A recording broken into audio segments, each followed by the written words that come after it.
내일 이제 저녁부터 부흥회가 있습니다. 여러분 많이 여러분은 당연히 참석할 것이고요. 특히 또 구역장 선교회장님은 각 구역 또 선교회에 또 특별히 연락해 주시고 이렇게 보면 이제 이게 구역장 선교회장님 이제 잘 하시는 보면요.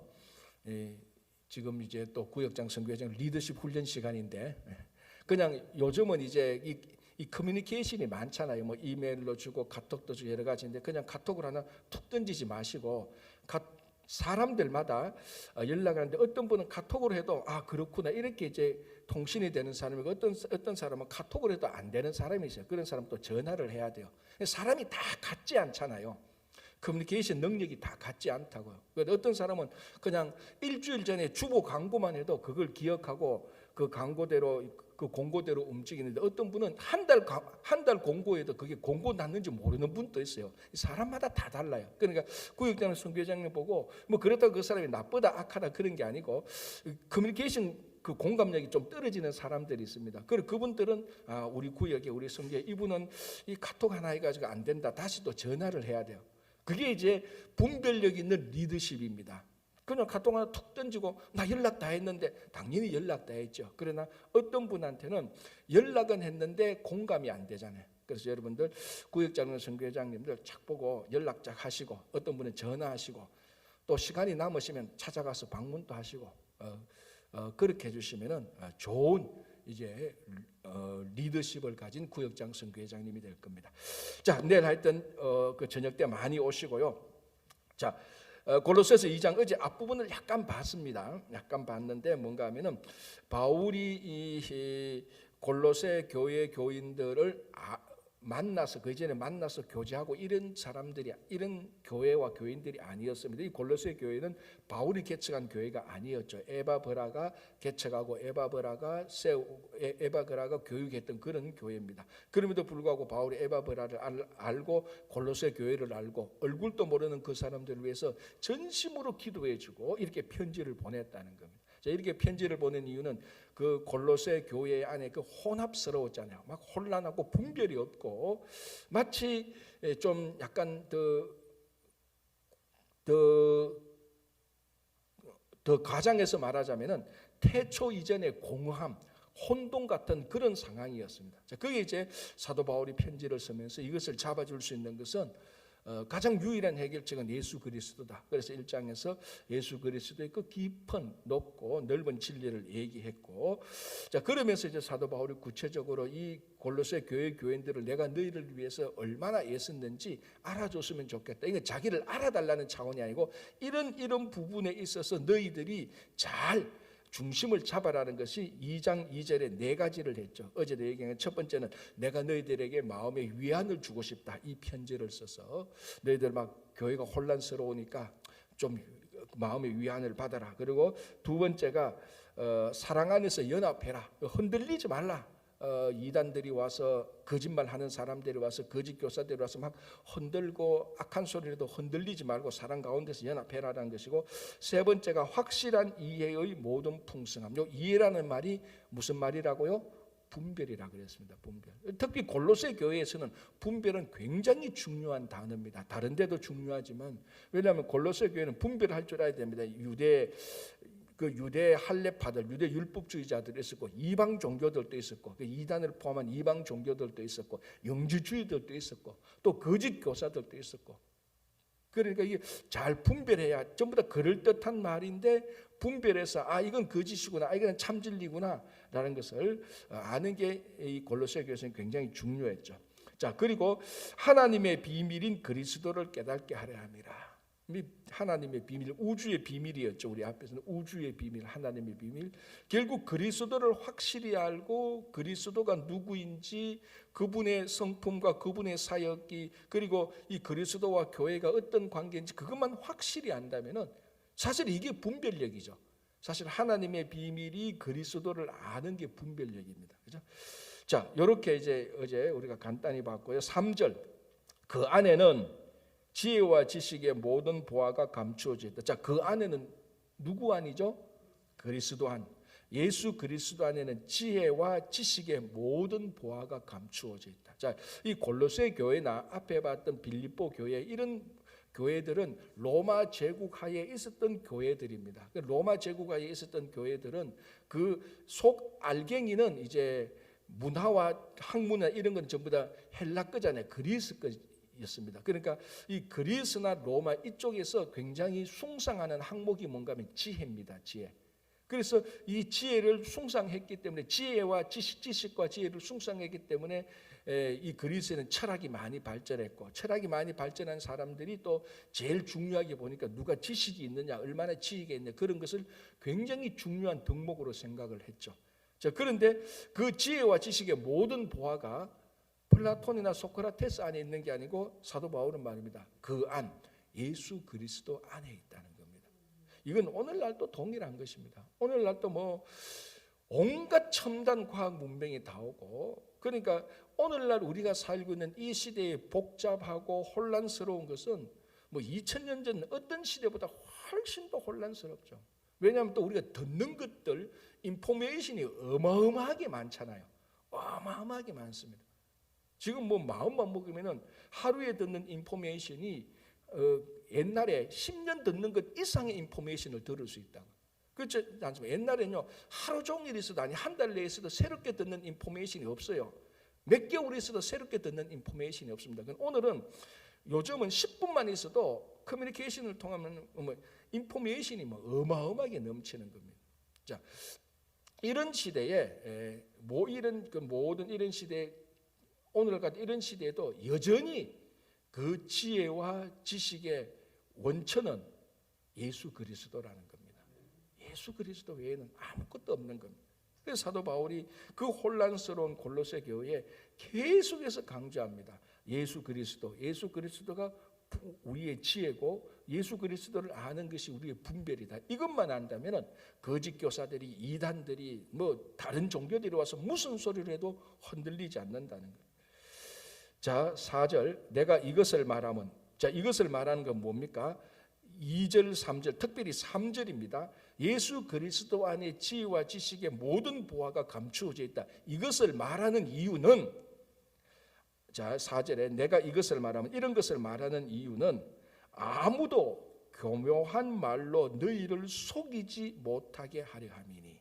자, 이게 이 골로새 교회의 배경이 된다 그랬지 않습니까? 온갖 다른 이단들, 종교들이 와가지고 이 골로새 교인들을 교묘한 말로 계속해서 속입니다. 거짓말을 하는 거죠. 자, 이 교묘한 말, 제가 어제 얼핏 얘기했지만 이게 에덴 동산에서 사탄이 뱀을 통해서 하와에게 교묘한 말을 한 것입니다. 여러분 그 창세기 읽으면 얼마나 교묘합니까? 정말로 하나님이 이 열매를 먹지 못하게 하였더냐, 막 그렇게 말을 살짝 속이죠. 의문문을 주고 너희가 이것을 먹는 날에는 너희 눈이 밝아서 신과 같이 될 것이다. 뭐 듣고 보면은 얼마나 나를 위해주고, 이 뱀이 말하는 걸 보면 전부 다 나를 올려주고 나를 위해주고, 듣고 보면 기분이 좋고, 그럼 교묘한 말로 이제 뱀이 하와에게 접근을 한 거죠. 바로 그때 했던 말이 이 교묘한 말하고 똑같습니다. 아무도 교묘한 말로 너희를 속이지 못하게. 자, 교묘한 말, 속이는 것, 이거 전부 다 사탄의 전매 특허 아닙니까? 자, 사탄이 우리를 혼란스럽게 하고 사탄이 우리를 무너뜨리고, 또는 우리가 공동체에서 그 공동체에서 문제가 일어나고 분열이 일어나는 이 모든 곳에는 100% 사탄의 교묘한 말, 속이는 말이 100% 들어가 있습니다. 그게 하나도 없다면은 우리 공동체의 분열이나 우리가 어떤 성도 간의 어떤 조합이 깨어지지 않습니다. 속이는 말이나 거짓말이나 교묘한 말이 없다면은 공동체의 어떤 혼란이 생기지 않습니다. 100% 거기에는 다 이 사탄이 말하는 교묘한 말과 속이는 거짓말이 있습니다. 그런데 문제는 이런 것들이 딱 들어서 야, 이거 100% 거짓말이네, 그런 게 자기가 모를 정도로 쑥 우리 안에 들어온다는 겁니다. 자, 그래서 뭐라고 말했습니까? 확실한 이해의 풍성함, 분별이 있어야 되는 겁니다. 아, 이거 거짓말이네, 이거 뭐 이상하네, 딱 듣고 우리가 논리적으로 처음엔 반박을 못해도 감은 이거 이상하다, 이거 뭐 이상, 이거 거짓말 같다, 그럴 리가 없지, 아니 이거 아닐 거야, 딱 알 수 있는 분별력이 우리한테 있어야 되는 겁니다. 그래서 내가 이것을 말하는 이유는 그리스도 안에 모든 지혜와 지식이 있고 하나님의 비밀이 그리스도고 너희들에게 분별력이 있어야 돼. 이런 것들 다 말하는 이유는 사탄이 거짓말로 교묘한 말로 너희를 속이지 못하게 하려 하는 것이다라는 것이. 여러분, 우리가 능력이 있고 이런 것도 중요하지만 신앙에 있어서 특히 골로새 교회 같은 이런 교회는 분별이 있어야 됩니다. 아, 이거 이단이구나. 아, 이거 거짓말이구나. 딱 알아차릴 수 있는. 그래서 이렇게 말하는 교묘한 말로 너희를 속이지 못하게 하려 합니다. 자, 이게 지금 계속해서 반복되는 거죠. 이런 내용들이. 자, 우리 앞에 있는 어제도 8절 보십시오. 누가 철학과 헛된 속임수로 너희를 사로잡을까 주의하라. 똑같은 내용. 자, 그럼 철학과 헛된 속임수가 뭐냐? 8절에서 이렇게 말하죠. 이것은 사람의 전통과 세상의 초등 학문을 따름이요 그리스도를 따름이 아니다라고 말합니다. 물론 여기서 철학은 뭐 플라톤이나 소크라테스 그런 철학도 의미하지만은 이방 종교들이 들어온 이상한 논리들 이런 것들까지 다 포함한 겁니다. 그런 이게 또 어떻게 보면은 제가 조금 전에 말한 것처럼 이 로마나 그리스에서 자기들이 좋아했던 지식과 지혜하고 철학하고 같이 맞물리잖아요. 그래서 사도 바울이 보는 것은 이런 모든 것들은 하나님으로부터 온 것이 아니고 세상으로부터 온 것이다.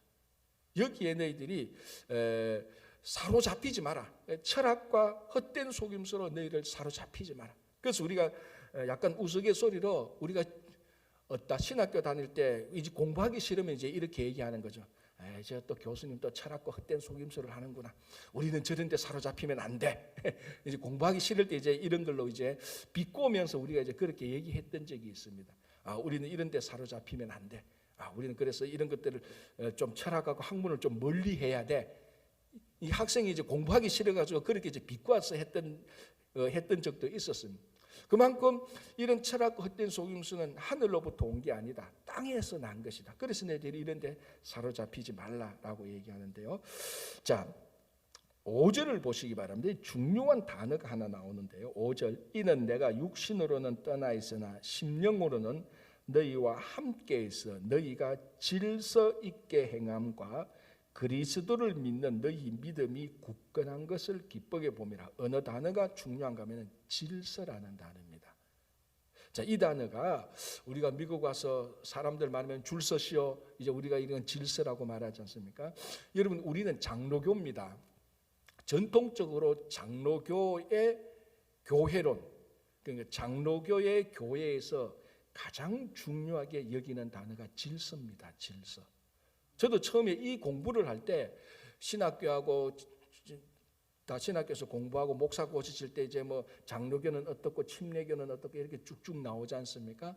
이제 그게 뭐 특별히 장로교는 몇 가지 특징이 있잖아요. 장로교는 예정론을 믿고 어떤 정말 또 뭐 예를 들어서 우리 가장 쉽게 알자면 침례교는 침례를 하고 감리교는 예정론보다 인간의 의지를 더 많이 따르고 이런 각각 종교마다 특징이 있는데 장로교 교회의 특징적인 아주 중요한 특징 단어가 질서입니다. 질서.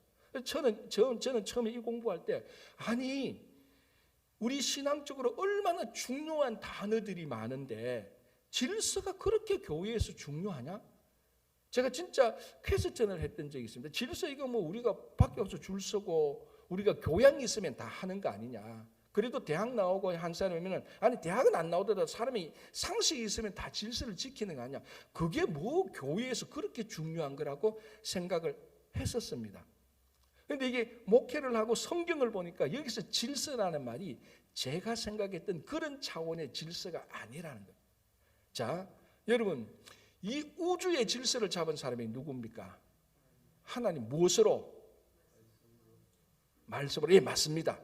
말씀으로 맞습니다. 자, 또 말씀으로 어떻게 해서 질서를 잡았죠? 지금 제가 질문하려고 했는 의도가 있는데 여러분들이 답은 의도가 뭔가 하면 창세기 1장 2절 한번 볼까요? 자, 이게 왜 갑자기 창세기 1장이냐면 창세기 1장 2절 땅이 혼돈하고 공허하며 흑암이 깊음 위에 있고 여기 창조 이전의 모습입니다. 질서가 있습니까? 없습니까? 없죠. 혼돈입니다. 땅이 혼돈하고. 자, 이때 하나님께서 방금 여러분이 말씀한 대로 말씀을 하십니다. 무슨 말씀? 빛이 있어라. 빛이 어둠 속에 쫙 들어오니까 질서가 싹 잡힌 거예요. 그러니까 이 질서라는 게 우리가 햄버거 하나 사 먹으려고 사람 많으니까 뒤에서 줄 서고 이런 차원의 질서를 말하는 게 아닙니다. 여기서 장로교가 이게 뭐 몇백 년 되고 많은 목사님들이 교회의 중요한 것이 무엇인가 고민하고 성경을 읽고 목회를 하면서 해서 나온 단어가 질서인데, 그 질서의 어원이 어디, 그 질서의 내용이 어디 나오는 거면 창세기 처음 1장 1절 2절에 나오는 게 질서의 내용이야. 창조 이전에 땅이 혼돈했다. 다른 말하면 어떤 번역은 무질서했다는 겁니다. 왜 무질서하죠? 빛이 없으니까. 빛이 없으니까 무질서한 겁니다. 빛이 쫙 들어오니까 어둠이 물러나니까 질서가 딱 잡히는. 자, 질서라는 것은 있어야 할 곳에 있는 것이 또 질서입니다. 그렇잖아요, 그렇죠? 자, 여러분 제일 쉽게 생각해보세요. 자, 줄서기 보십시오. 먼저 온 사람은 제일 앞에 있어야 돼요. 나중 온 사람은 뒤에 있어야 되잖아요. 요게 질서잖아요. 나중 온 사람이 앞에 딱 가면은 자기 있어야 될 자리가 아니고 있으면 안 되는 자리에 딱 갑니다. 그러면 중간에 있는 사람이 줄 서시오, 질서를 지키시오, 이 말이잖아요. 이 말의 다른 말은 당신이 있을 자리에 있어야 돼요, 이 말입니다. 그게 질서라는 거예요. 근데 이게 안 되는 것은 어둠이 있으니까 자기가 있어야 될 곳을 안 있는 겁니다. 그게 사탄이 우리로 하여금 혼돈을 주는 것이에요. 그래서 교회가 막 혼란스럽게 합니다. 사탄이 우리에게 혼돈을 주는 가장 중요한 게 뭔가 여기서 나온 그 교묘한 말로, 철학과 헛된 속임수로 우리를 속이는 겁니다. 질서가 없는 거야. 막 태초 이전에 혼란이 막 있는 거예요. 그러니까 각자 성도가 예배 시간이면 예배 자리에 있어야 되고, 성기는 예를 들어 봉사 시간이면 각자가 다 봉사해야 되고, 자기 직분이면 자기 직분 자리에 있어야 되는 게 그게 교회의 질서입니다. 그런데 이게 막 헛된 속임수와 교묘한 말로 하니까 여기에 있어야 될 예배 시간에도 전부 다 밖에 있고, 자기 지켜야 될 직분이 예를 들어서 성가대원이면 찬양을 해야 되는데 엉뚱한 데 가가 있고, 부엌에 막 가가 있고, 부엌에서 봉사해야 될 분이 엉뚱한 데 가가 교사한다고 막 이렇게 하고, 교회가 완전 혼란 생기는, 그게 무질서하는 겁니다. 그래서 이 질서라는 것은 교회를 교회답게 만들고 세상을 세상답게 만드는 겁니다. 빛이 없으면 전부 다 무질서예요. 그래서 이 질서라는 말을 제가 처음에는 참 이 사회적인 용어로 받아들였다가, 그래서 질서가 뭐 교회에서 중요해, 교회가 다 어른들인데 그거 뭐 줄 하나 못 쓸까 봐 제가 그렇게 어리석게 이 질서라는 단어를 받았는데, 목회라고 성경을 보니까 야, 이게 왜 교회가 질서가 있어야 되는지, 각자가 있어야 될 시간에 있어야 될 장소에 있는 것, 그것이 가장 좋은 교회 아니에요? 그렇지 않습니까? 그러면 교회에 싸움과 갈등이나 혼란이 없습니다. 2단이 들어도, 2단은 뭐냐, 5단, 6단이 들어도 괜찮아요. 그거는 누가 교묘한 말로 쏘기도 흔들리지 않습니다. 그래서 너희가 질서 있게 행한 것. 자, 이게 뭐냐면 지금 골로새 교회가 그래도 이단들이 오고 영주주의, 뭐 종교, 이단 종파 뭐 이렇게 와도 여전히 아직까지 바울이 보기에는 혼란스러운 게 막 이렇게 공개가 와도 흔들리지 않고 있었다는 겁니다. 그래서 바울이 그것을 감사하고 있었다. 너희들 질서 있게 그래도 행하고 있어서 지금까지 버티고 있구나. 너무나 감사하고 있다는 거예요. 이 질서라는 말이 그만큼 중요하고요. 자, 또 하나는 이 질서라는 말에 조화가 들어갑니다. 화합, 연합이 들어가죠. 질서가. 자, 보십시오. 이제 왼손과 오른손이 이게 요렇게 이게 겉돌지 않고 하나가 돼야 딱 잡혀야 이게 질서가 딱 잡히는 겁니다. 요걸 다른 말해서 우리는 연합된다고 말하죠. 화합된다고 말하죠. 그러니까 이게 혼란스러우면은 절대로 연합이 안 됩니다. 이 혼란스러운 것이 연합되게 하기 위해서는 그 질서가 있으면 됩니다. 자기가 있어야 될 자리에 있기로, 자기 있어야 될 자리에 있고 있어야 될 시간에 그 자리에 있으면 모든 것이 연합하고 화목된 거예요. 자, 여러분 옛날에, 아니면 여러분들이 옛날에 직장 생활을 할 때나 비즈니스 할 때나, 아니면 여러분들이 그 했던 그 교회 경험을 한번 생각해 보세요. 교회에 분열이 생기고 막 어려움이 생겼을 때 그 이유들 한번 쭉, 아니면 교회 아니면 직장에서 있었던 그런 갈등이 있었을 때 쭉 보면은 뭡니까? 이 사람이 혼란스러우니까 연합과 화합이 안 되는 겁니다. 이 두 개가 원래는 이렇게 있어야서 쭉 시간이 되고 이렇게 되면 이렇게 때 산화돼야 되는데 이게 혼란스러워 이렇게 있다는 거죠. 이게 화합하고 연합이 안 되는 겁니다. 이렇게 돼야 화합하고 연합이 되는 거예요. 그래서 있어야 될 자리에 있고 이것이 질서가 작동하게 되면은 이게 화합하고 연합해서 하나가 되는 겁니다. 이 질서라는 말이 제가 아까 말씀 단순히 사회적인 말이 아니고 우리 신앙의 본질적인 내용을 말합니다. 한 사람에게 질서가 없다면 그게 정신분열이에요. 나와 나 자신 사이에 무질서해버린 거다. 혼란스러운 겁니다. 그게 내 정체성이 사라지고 정신병이 생기는 겁니다. 혼란스러운 거예요. 여러분 그 정신병자하고 한번 얘기해 보십시오. 말에 질서가 없잖아요. 생각에 질서가 없어요. 했던 말 또 했다가 전혀 지금 우리는 신앙에 대해서 얘기하는데 정치에 대해서 얘기하고 또 그래서 그럼 내가 정치에 대해서 얘기하면 자기 엄마 아버지 얘기하고 그리고 또 엄마 아버지 얘기하면 자기 원망 얘기하고 또 그거 가라지면 엉뚱한 소리야. 그러니 이게 전혀 한 사람에게서 질서가 없다는 것은 정신분열하고 똑같은 거예요. 지금 우리가 생각했던 말하는 질서라는 말하고 이 사도 바울이 골로새서에서 말하는 질서라는 말하고는 본질이 다릅니다. 이 질서는 우리 신앙의 본질이고 우리 한 인격체가 온전하게 서는 게 바로 질서입니다. 정신분열이 뭡니까? 정신분열이 내 안에 무질서하게 되어버린 거예요. 그렇죠? 그리고 이제 실제적으로 교회에 실제적으로 가장 교회론적인 입장에서 말하면 어떤 한 세력, 어떤 한 특정한 사람이 마음대로 휘둘러 버리면 교회는 무질서해지는 거죠. 그래서 그런 일이 없도록 너희가 질서 있게 행하라. 어떤 그룹이나 어떤 특정한 사람, 세상에서 유명하다는 사람이 교회에 막 들어와서 이 교회를 세상처럼 휘저어버리면 무질서해지는 거죠.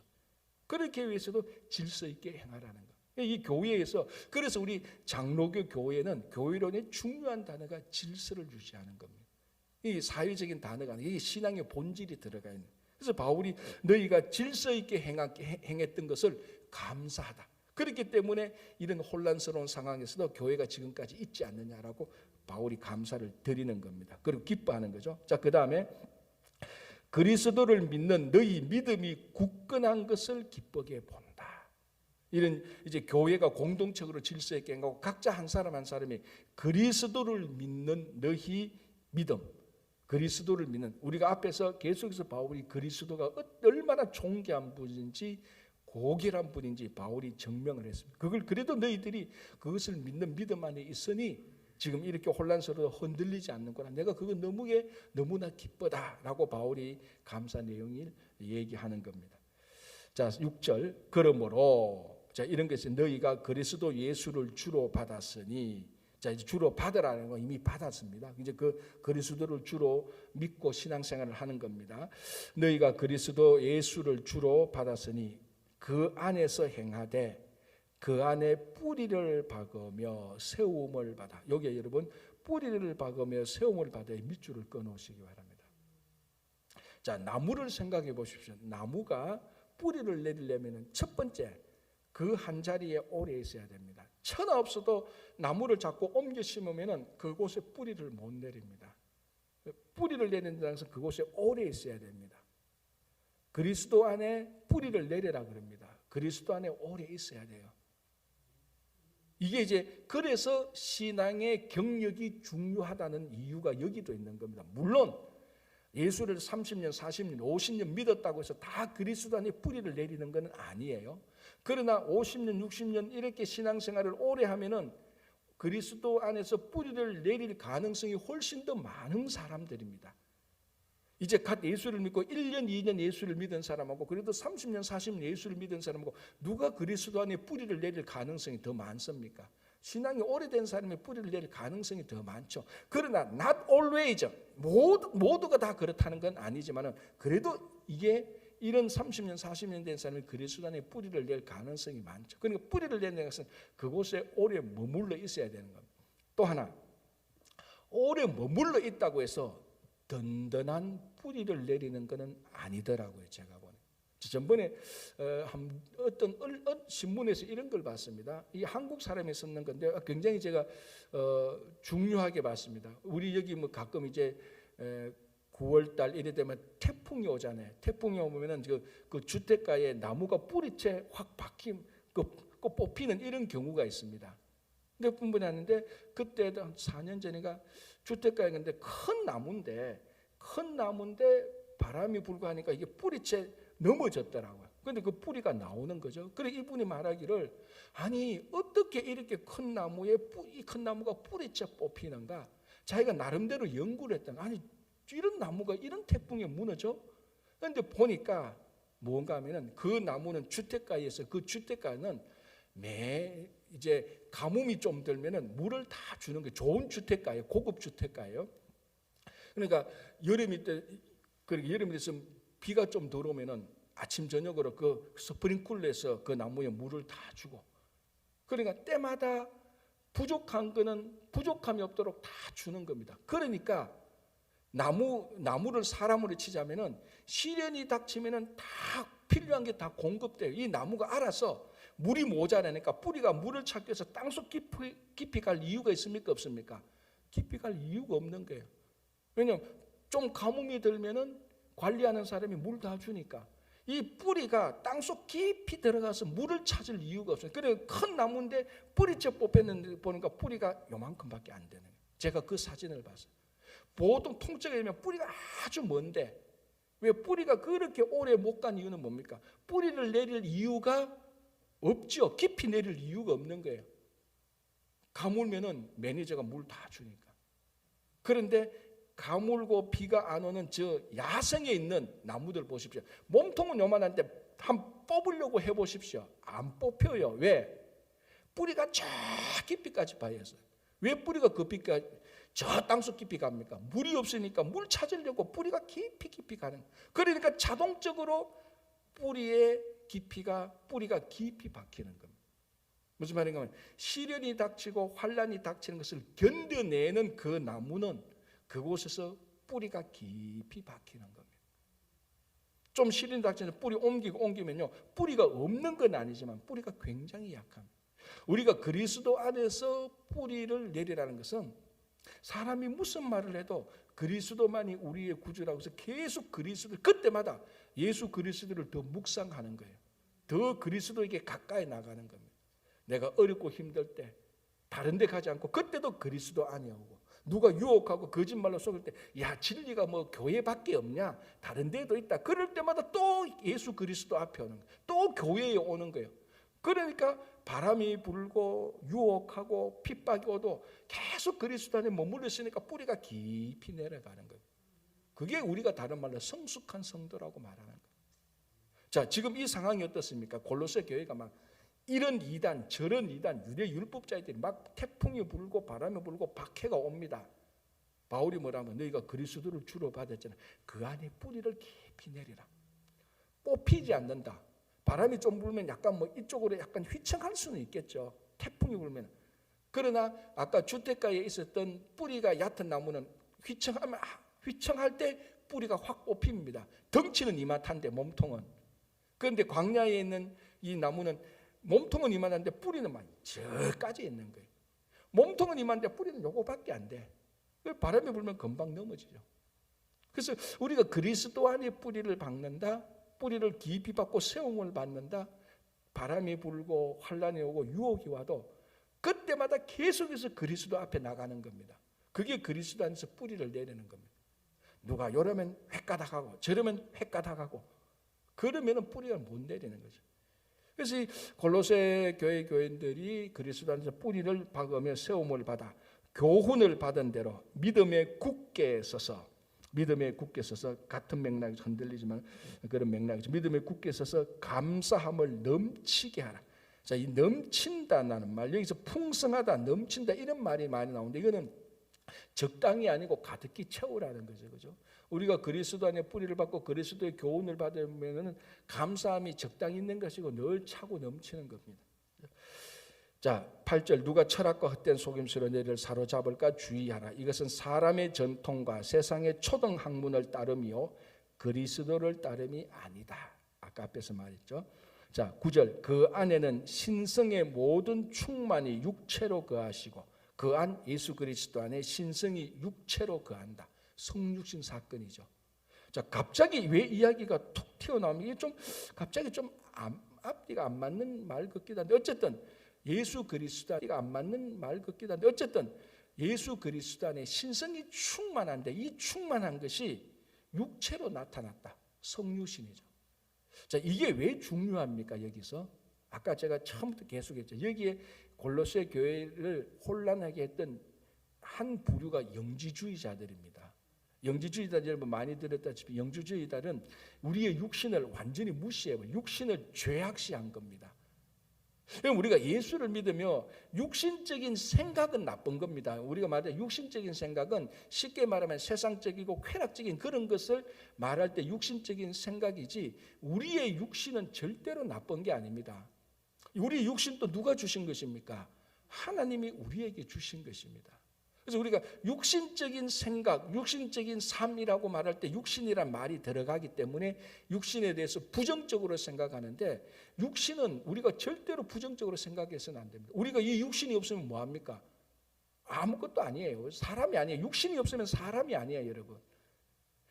그래서 그런데 이 영주주의자는 우리의 육신을 아주 하찮게 생각했다는 거예요. 오히려 육신이 영혼을 가두고 있는 감옥이라고 생각할 정도로 굉장히 나쁘게 생각했습니다. 이제 이것이 어떻게 우리 삶에 나쁘게 작동하는가 하면요. 육신이 없다는 것은 영만 깨끗하면 된다는 겁니다. 그래서 세상에 나쁜 일을 하면서 도덕적으로 비양심적인 일을 하면서 영적으로만 난 그래도 하나님 앞에서는 바로 설 거야. 그러면서 세상에 가서 나쁜 일 다 하는 것. 이게 분리가 되어버린 겁니다. 영지주의자의 가장 나쁜 것은 영과 육을 분리시키고 교회와 세상을 분리시켜서 세상과 육 이런 것은 우리 일상적인 생활은 안 중요해. 그렇게 생각할 수 있도록 우리를 유도하는 것이 영지주의라는 사람들입니다.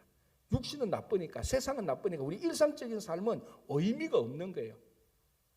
이게 아니죠. 우리의 신앙은 일상적인 삶 속에서 열매를 맺어야 되는 겁니다. 그런데 이걸 무시해버리니까 이상한 형태의 종교인이 나오는 거예요. 괴상한 종교인이 나오는 거예요. 예를 들어서 극단적인 예입니다. 40일 금식 기도는 할 수 있겠지만 이런 사람들이 정말로 어렵고 힘든 사람들에게 이 세상 사람들에게 나서 다가가서 친절한 말을 하고 그 사람을 도와주는 것은 단 하나도 못할 수 있는 사람. 극단적으로 말하자면 그렇다. 이런 사람들이 영주주의에서 이게 딱 분리되어 버리면 큰 문제가 생기는 거예요. 그러나 예수 그리스도를 봐라. 신성이 육체로 나타났다는 거예요. 이 성육신 아닙니까? 예수 그리스도의 삶. 그리고 실제로 예수님 하나님이 이 땅에 오셨지 않습니까? 그래서 예수님이 십자가에 죽었을 때 그 육신도 죽으신 겁니다. 그걸 지금 얘기하는 겁니다. 그래서 그 안에는 예수 그리스도 안에는 신성의 모든 충만이 육체로 거하시고 육체가 절대로 나빠요. 이 있어야 우리의 일상 속으로 우리가 들어갈 수 있지 않습니까? 그래서 요거는 이제 그런 영지주의 그런 세상을 영과 육을 분리시키는 것에 대한 잘못된 것으로 이렇게 얘기하시고요. 자, 그다음에 보십시오. 10절에 너희도 그 안에서 충만하여졌으니 그는 모든 통치자와 권세의 머리시라. 어떤 번역에는 모든 정사와 권세의 머리라 하는데 여기 이제 이 권세라는 말 여기 이제 어떤 이제 오래 연구한 사람들은 이게 천사 숭배에서 나오는 용어들이라고 말을 해요. 그러니까 이게 어떤 이상한 종교, 우상이라고 봐도 똑같은 겁니다. 이상한 이방 종교들이 이제 이 골로새 교회에 들어와서 이런 용어를 써가면서 막 또 혼란시킨 거예요. 그래서 바울이 예수 그리스도는 그런 정사와 권세를 다스리는 그런 분하고는 비교할 수 없을 정도로 그런 분들을 다스리시는 머리시다라고 말합니다. 예수 그리스도는 이런 천사 숭배 1인가하고 본질적으로 다르다. 이 모든 머리다. 우리가 앞에서 얘기했지만 그분은 영원부터 계셨고 그분이 창조주다라는 말하고 마찬가지입니다. 자, 다음에 11절 또 그 안에서 너희가 손으로 하지 않은 할례를 받았으니 곧 육의 몸을 벗는 것이요 그리스도의 할례. 자, 이제 할례가 또 나오는 겁니다. 지금 여기서 계속해서 골로새 교회를 혼란시키고 있었던 그런 그룹들, 이단 종파들, 속이는 사람들 하나하나씩 지금 다 치고 있는 겁니다. 성육신을 말하고 영주주의가 잘못되었고 통치자와 권세, 이상한 종교들, 그런 것을 다 다스리는 분이 하나님이고 예수님이고, 그러고 이제 할례파가 나오지 않습니까? 유대 율법주의 할례파가 또 들어와서 이 할례를 행하여 구원을 받느니 마느니 그렇게 또 막 혼란스럽게 했던 사람, 그런 사람들을 이제 대적해서 하는 말이죠. 또 그 안에서 너희가 손으로 하지 않은 할례를 받았으니 곧 육의 몸을 벗는 것이요 그리스도의 할례니라. 진짜 할례는 육신에 받는 율법의 그 할례가 아니고 그리스도의 할례를 받아야 된다. 그게 뭐냐면 그 다음에 너희가 세례로, 이제 여기서 구약의 할례가 세례에서 완성되는 모습을 보여주는 겁니다. 자, 세례가 뭡니까?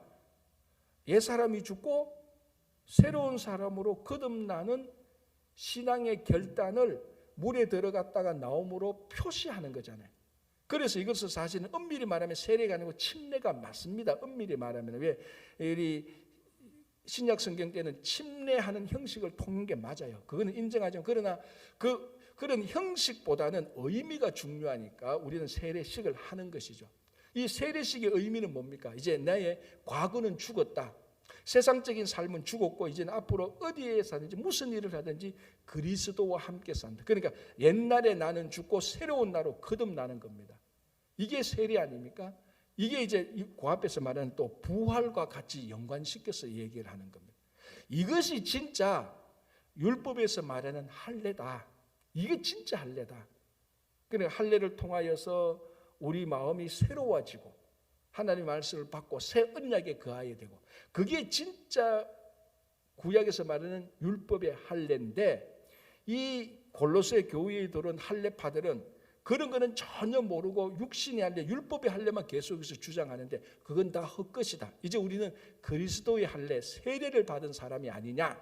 이 세례를 받은 사람은 부활처럼 우리가 죽고 그리스도와 함께 거듭난 새롭게 난 사람이다. 그러니까 너희들이 저 유대 율법자에 말하는 저 할례파에 의해서 흔들리지 마라. 그걸 얘기하는 겁니다. 그래서 너희들이 우리가 죽고 새롭게 나는 그 중간의 표시가 뭐냐면 그리스도의 십자가입니다. 십자가에서 우리가 죽고 다시 부활해야 되니까. 자, 그래서 어떻게 얘기하는가 보십시오. 12절에 너희가 세례로 그리스도와 함께 장사되고 또 죽은 자들 가운데서 그를 일으키신 하나님의 역사를 믿음으로 말미암아 그 안에서 함께 일으키심을 받았느니라. 또 범죄와 육체의 무할례로 죽었던 너희들, 그러니까 이게 뭔가 죄와 유대인들은 할례를 받지 못한 이방인들은 다 영적으로 죽은 사람들이라고 생각하지 않습니까? 그걸 끄집어 와서 말하는 겁니다. 범죄와 육체의 무할례로 죽었던 너희를 하나님이 그와 함께 살리시고 우리의 모든 죄를 사하시고 우리를 거스르고 불리하게 하는 법조문으로 쓴 정서, 율법을 말하는 것, 그 율법을 지우시고 제하여 버리사 십자가에 못 박으시고 통치자들과 권세들을 무력화하여, 여기서 말하는 아까 세상의 통치자들, 이상한 종교들 이런 것들을 다 무력화했습니다. 무엇으로? 십자가로. 통치자들과 권세들을 무력화하여 드러내어 구경거리로 삼으시고 십자가로 그들을 이기셨나니라. 이 십자가로 모든 이단과 거짓말과 속임수와 유대 율법자와 이런 것을 다 이겨버렸었다. 그래서 너희들은 예수 그리스도를 유일한 구주로 받고 그 안에 뿌리를 받고 항상 너희들은 십자가로 나가라라고 말합니다. 가장 정통적인 사도 바울이 우리 신앙을 중심에 놓고 말을 하는 겁니다. 그거는 2000년 전이나 오늘이나 앞으로 예수님께서 오시기 전 마지막 날까지도 이것은 영원히 동일한 겁니다. 어떤 사람이 거짓말로 이단이 오고 종파가 오도 우리는 그리스도 안에 뿌리를 박아 흔들리지 않고 오직 십자가를 보고 나갈 때 어떤 교묘한 말도 우리를 속이지 못하는 거예요. 그게 확실한 분별력입니다. 그리스도를 믿고 가는 거예요. 오늘도 여러분들이 그리스도의 분별력과 그리스도와 친구 교회 안에 깊은 뿌리를 박아서 정말 성숙한 교회, 좋은 하나님의 자녀가 되시기를 바랍니다. 기도하겠습니다. 하나님 감사합니다. 오늘 하루 시작합니다.